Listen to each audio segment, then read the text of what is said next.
அனைவருக்கும் வணக்கம். தனுசு ராசினியர்களுக்கு நிகழ்ந்து கொண்டிருக்கும் ஜூன் மாதம் 30ஆம் தேதி முடிவதற்குள் உங்களுடைய வாழ்வில் இவை நடந்தே தீரும், யாராலும் தடுக்க இயலாது. அந்த வகையில் தனுசு ராசினியர்களுக்கு இந்த ஜூன் மாதம் 30ஆம் தேதி வரை உள்ள அடுத்த 14 நாட்கள் உங்களுடைய வாழ்வில் என்ன மாதிரியான நன்மைகள் எல்லாம் ஏற்பட இருக்கு, கிரகநிலைகளின் ரீதியாக அமையிருக்கும் சாதகங்கள் என்ன, பாதகங்கள் என்ன, மேலும் என்ன மாதிரியான முன்னேற்றங்கள் எல்லாம் உங்களுடைய வாழ்வில் ஏற்பட இருக்கு. குறிப்பா இத்தருணங்களை பொறுத்த வரைக்கும் தனுசு ராசினியர்களுக்கு ஜூன் மாதம் 30ஆம் தேதி வரை உள்ள தருணங்கள்ல கிரகங்களுடைய சஞ்சார நிலைகள் என்ன என்று பார்க்கும்போது, மேஷத்தில் சுக்கிரனும், மிதுனத்தில் குரு, சூரியன், புதன் ஆகிய கிரகங்கள் இணைந்து சஞ்சரிக்கிறாங்க. அது மட்டும் இல்லாம சிம்மத்தில் கேதுவும் செவ்வாயும், கும்பத்தில் சனி பகவானும் ராகுவும் இணைந்து சஞ்சரிக்கிறாங்க. இந்த கிரகங்களுடைய சஞ்சார நிலைகளின் காரணமாக தனுசு ராசினியர்களுடைய வாழ்வில் குடும்ப சூழ்நிலை ரீதியாக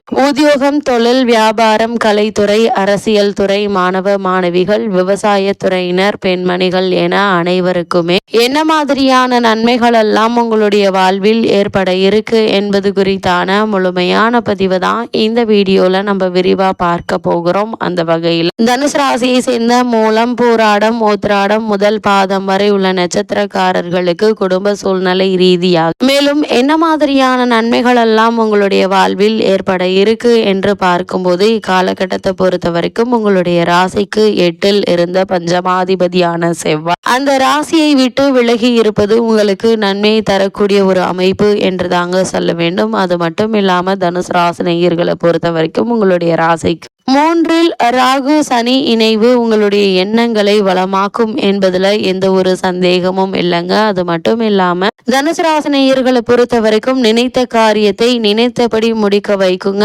5ல் சுக்கிரன் இருப்பதால கலைஞர்களுக்கு நல்ல வாய்ப்புகள் கிடைக்கக்கூடிய ஒரு தருணம் என்று தாங்க சொல்ல வேண்டும். இவ்வளவு நாட்களாக காரணமே இல்லாமல் மறுக்கப்பட்டு வந்த வாய்ப்புகள் உங்களுக்கு தேடி வந்து கிடைக்க இருக்கு. பொருளாதார முன்னேற்றம் உண்டுங்க. பண பிரச்சனை ஏதாவது ஒரு வகையில் தீர்ந்து விடுங்க. ஏதாவது ஒரு வகையில் உங்களுக்கு வருமானம் என்பது இருந்து கொண்டே இருப்பதால் பண பிரச்சனை என்பது ஏற்படுவதற்கான வாய்ப்புகள் இல்லைங்க. பொருளாதாரத்தில் நல்ல ஒரு முன்னேற்றம் உண்டு. பண பிரச்சனை ஏதாவது ஒரு வகையில் தீர்ந்துவிடும். ராசிநாதன் 7ல் இருந்து ராசியை பார்ப்பது அற்புதமான ஒரு அமைப்பு என்று தாங்க சொல்ல வேண்டும். அது மட்டும் இல்லாம அங்கே அவர் தனித்து இல்லாது இருப்பதும் சிறப்பு வாய்ந்த ஒரு கிரக சஞ்சாரம் என்று தாங்க சொல்ல வேண்டும். அதே போல் தனுசு ராசினியர்களை பொறுத்த வரைக்கும் உங்களுடைய ராசிக்கு 10க்குரிய புதன் ஆட்சி பெற்று 7ல் இருக்கிறாரு. தொழில், வணிகம் இவற்றில் மனைவியின் அல்லது கணவரின் உதவி துணையாக இருக்குங்க. திருமணமான பெண்மணிகளுக்கு கருத்தரிக்க கிரகநிலைகளினுடைய அமைப்பு சாதகமாக அமைஞ்சிருக்குது. இவ்வளவு நாட்களாக புத்திர பாக்கியத்திற்காக இயங்கி கொண்டிருப்பவர்களுக்கு அந்த யோகம் நிறைந்த ஒரு தருணமாக இக்காலகட்டம் அமைஞ்சிருக்குது என்பதை கிரகநிலைகள் தெளிவுபடுத்துது. அதே போல தனுசு ராசினியர்களை பொறுத்த வரைக்கும் பிள்ளைகள் விஷயத்தில் கவனம் தேவை. 7ல் சூரியன் இருப்பதால தேவையில்லாத பிரயாணங்கள்ல அலைச்சல்களினால் மனதில் சோர்வு ஏற்பட இருக்குதுங்க. உஷ்ண வியாதிகள், சரும நோய்கள் ஏற்படலாம். வாகன பராமரிப்பு கவனம் செலுத்துங்க. அதே போல பிரயாணங்கள்ல எச்சரிக்கை தேவை என்பதை கிரகநிலைகள் மீண்டும் மீண்டும் உங்களுக்கு அறிவுறுத்துது. அது மட்டும் இல்லாம சுக்கிரன் மற்றும் சனி பகவான் ஆகிய இருவராலும் எதிர்பாராத நன்மைகள் உங்களுக்கு உண்டுங்க. மற்ற கிரகங்கள் அவ்வளவு அனுகூலமாக இல்லைங்க. வருமானம் ஓரளவு நல்லபடியாக இருப்பினும் எதிர்பாராத செலவுகள்ல பணம் கரையுங்க. அது மட்டும் இல்லாம இந்த ஜூன் மாதம் 30ஆம் தேதி முடிவதற்குள் சில தருணங்கள்ல பிறர் உதவியை நீங்கள் நாட வேண்டி இருக்கும். அதனால் ஆரம்பத்திலிருந்தே அத்தியாவசிய செலவுகளை மட்டும் மேற்கொண்டு அத்தியாவசிய செலவுகளை தவிர்த்து விடுவது நல்லது. அது மட்டும் இல்லாமல் ஆரோக்கியத்தில் கவனமாக இருப்பது நல்லதுங்க. சிறு உடல் உபாதை என்றாலும் கூட உடனே மருத்துவரிடம் அணுகி அதற்கான சிகிச்சை பெறுவது தேவையில்லாத வீண் விரய செலவுகள் ஏற்படாமல் இருக்க உதவிகரமாக இருக்குங்க. தற்போது நடைபெற்று வரும் தசாபுக்திகள் அனுகூலமாக இருக்கும் பட்சத்தில் உடல் நலன் பாதிக்கப்படுவதற்கு சாத்தியக்கூறுகள் இருக்கு. இத்தகைய தருணங்கள்ல எல்லாம் நாம் நம் வாழ்க்கையில் எந்தெந்த அம்சங்கள்ல முன்னெச்சரிக்கையாக இருக்க வேண்டும் என்பதை நமக்கு முன்கூட்டியே உணர்த்தி நம்மை காப்பாற்ற உதவ சக்தி வாய்ந்த வானியல் கலிய ஜோதிடமாகும். அந்த வகையில உங்களுக்கு கிரகநிலைகள் அறிவுறுத்தும் பட்சத்தில் அந்தந்த விஷயங்களை நீங்கள் கவனமாக இருப்பது நல்லதுங்க.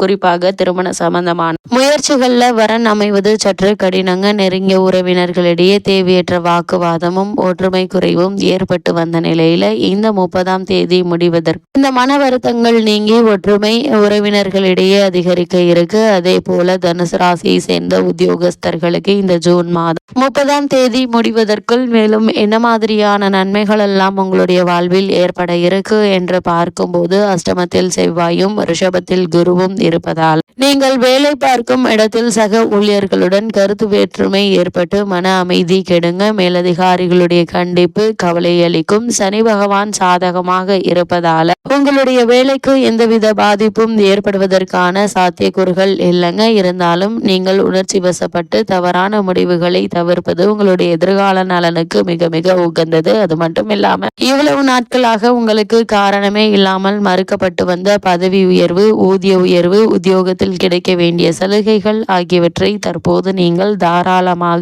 எதிர்பார்க்கலாங்க. அவசர முடிவுகளை தவிர்ப்பது அவசியம் என்பதை கிரகநிலைகள் மீண்டும் மீண்டும் அறிவுறுத்துது. அதே போல தனுசு ராசியை சேர்ந்த தொழில் மற்றும் வியாபாரம் செய்பவர்களுக்கு மேலும் என்ன மாதிரியான நன்மைகள் எல்லாம் உங்களுடைய வாழ்வில் ஏற்பட இருக்கு என்று பார்க்கும்போது, விரயஸ்தானத்தில் சூரியன், அர்த்தாஷ்டகத்தில் ராகுவும் அஷ்டமத்தில் செவ்வாயும் சஞ்சரிப்பதால் உங்களுடைய விற்பனையும் லாபத்தையும் பாதுகாத்து கொள்ள கடுமையாக உழைக்க வேண்டிய ஒரு நிலை இருக்கு. நிதி நிறுவனங்களுடைய ஒத்துழைப்பு உங்களால் நம்பி இருக்க முடியாதுங்க. அதற்கு மாறாக பலவித பிரச்சனைகளை அவர்கள் ஏற்படுத்துவாங்க. முன்பணம் இல்லாமல் சரக்குகள் அனுப்புவதை கண்டிப்பாக குறைத்துக் கொள்வது நல்லது என்பது கிரகநிலைகள் மீண்டும் மீண்டும் அறிவுறுத்தது. அதே போல் தனுசு ராசியை சேர்ந்த கலைத்துறையினரை பொறுத்த வரைக்கும் இந்த ஜூன் மாதம் 30ஆம் தேதி முடிவதற்குள் மேலும் என்ன மாதிரியான நன்மைகள் எல்லாம் உங்களுடைய வாழ்வில் ஏற்பட இருக்கு என்று பார்க்கும்போது, சுக்கிரன் சனி ஆகிய இருவர் மட்டும் உங்களுக்கு உதவிகரமாக சஞ்சரிக்கிறாங்க. இதனால் வருமானம் ஓரளவு இருப்பினும் கடைசி தருணங்களில் பணப்பற்றாக்குறை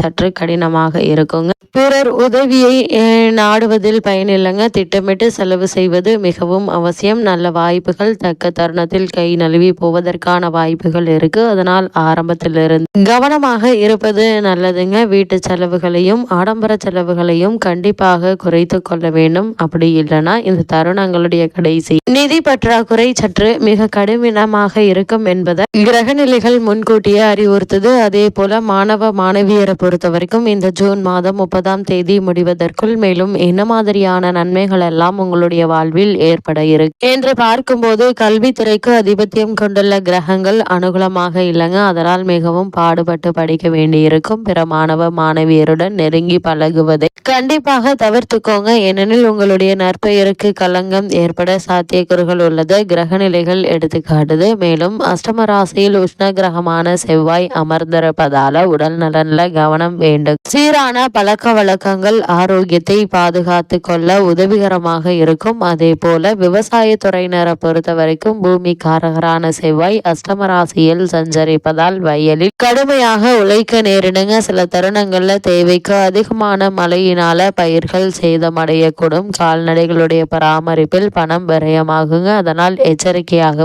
கவனமாகவும் இருப்பது மிக மிக நல்லது. அதே போல தனுசு ராசியை சேர்ந்த பெண்மணிகளை பொறுத்த வரைக்கும் சுக்கிரனும் சனி பகவானும் மட்டும் உங்களுக்கு ஆதரவாக இருக்காங்க. இக்காலகட்டம் முழுவதுமே மற்ற கிரகங்களின் அனுகூலம் இல்லைங்க. அதனால் கைப்பணத்தை எண்ணி எண்ணி செலவழியுங்க. கூடுமான வரையில் இரவு நேரங்களில் தனியே செல்ல வேண்டாம். ஏனெனில் அர்த்தாஷ்டக ராசியில் பலம் வாய்ந்த ராகு அமர்ந்திருக்கிறார். இத்தருணங்கள்ல கிரகநிலைகளின் ரீதியாக கூறப்படும் பரிகாரம் என்ன என்று பார்க்கும்போது, நாகமங்கலா திருக்கொள்ளிக்காடு அபிஷேகம் தரிசனம் மிகச்சிறந்த ஒரு பரிகாரமா அமையுது தனுசு ராசினியர்களுக்கு இத்தருணங்கள்ல.